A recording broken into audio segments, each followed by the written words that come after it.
Hey guys, Dan Campini here, and I'm joined by a fellow Australian and another Dan as it happens. We're in Hollywood and we're checking out Rock Band 3. Thank you, Dan. Thank you. Now, you've made some huge design changes this time around. What was the design team's mantra for Rock Band 3? So we wanted to change the conversation about music games. We wanted to go and sort of remove that assumption that music games are kind of boring. They're just putting out songs. We wanted to disrupt the sort of conversation about music games and bring out something truly revolutionary and truly new. And I think we've done that with Rock Band 3. So how do you disrupt music games? What's the best way to go about that? So the flagship feature of Rock Band 3 is Rock Band Pro. And what Rock Band Pro is, it answers the question of people who say, oh, why don't you go and learn a real instrument? Because Rock Band Pro is a real instrument. You can play real drums with cymbals and a double kick. You can play keys and pro keys, where pro keys is the actual keyboard part you're playing on a 2-octave guitar keyboard. And we have pro guitar, which is really exciting, which is playing a real guitar. Now, you've also made some really big aesthetic changes as well, both the way that the story progresses and the navigation itself. Tell us about those. So we wanted to make sure that people sort of were following their band and they weren't sort of encountering loading screens. So whenever you're playing through Rock Band, you see your band traveling. You see them going on the subway to go to a gig. You see them loading in and doing a sound check. You never get stopped and think about this loading screen. You see your band actually getting ready for a gig, which is really awesome. The other cool thing we've done for accessibility is we've added drop in and drop out everywhere in the game. In the middle of a song, you're in the choosing songs, you're in a mode. Anywhere you are, you can drop in and drop out at any time, which is really great for sort of keeping the parties going. Now, we saw that you've got an absolute dearth of content. You're at 1,500 and it won't be long until surely you're tipping the 2,000 song mark. You're also doing some really interesting stuff with surfacing content, both from the game disc and the DLC. What are you doing there? So, like you said, we've got 1,500 songs right now. We're going to have 2,000 songs easily by the end of the year. We're providing ways for people to manage that content. So we've beefed up our song selection stuff. We call it the music library.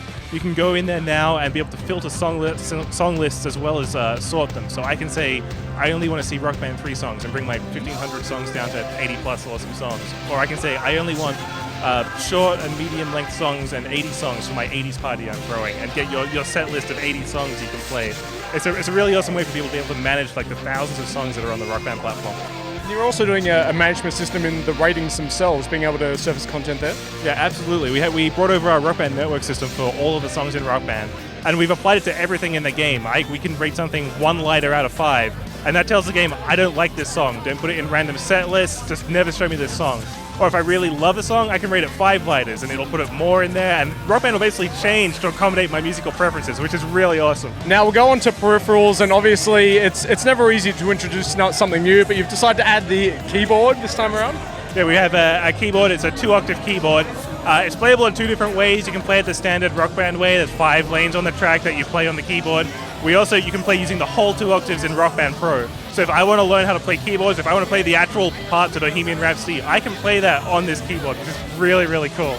That is a really cool change. You're also making a few gameplay changes as well. I noticed there was a new fill-looking system for drums and a few other minor interface changes. What are you doing? Yeah, we've snuck in a bunch of tweaks for like the standard instruments as well. We have guitar trills, so if someone's doing a crazy trill, you don't have to match it precisely. We have drum rolls like that as well, so you can just do a roll instead of having to time those rolls. We can change difficulty at any time.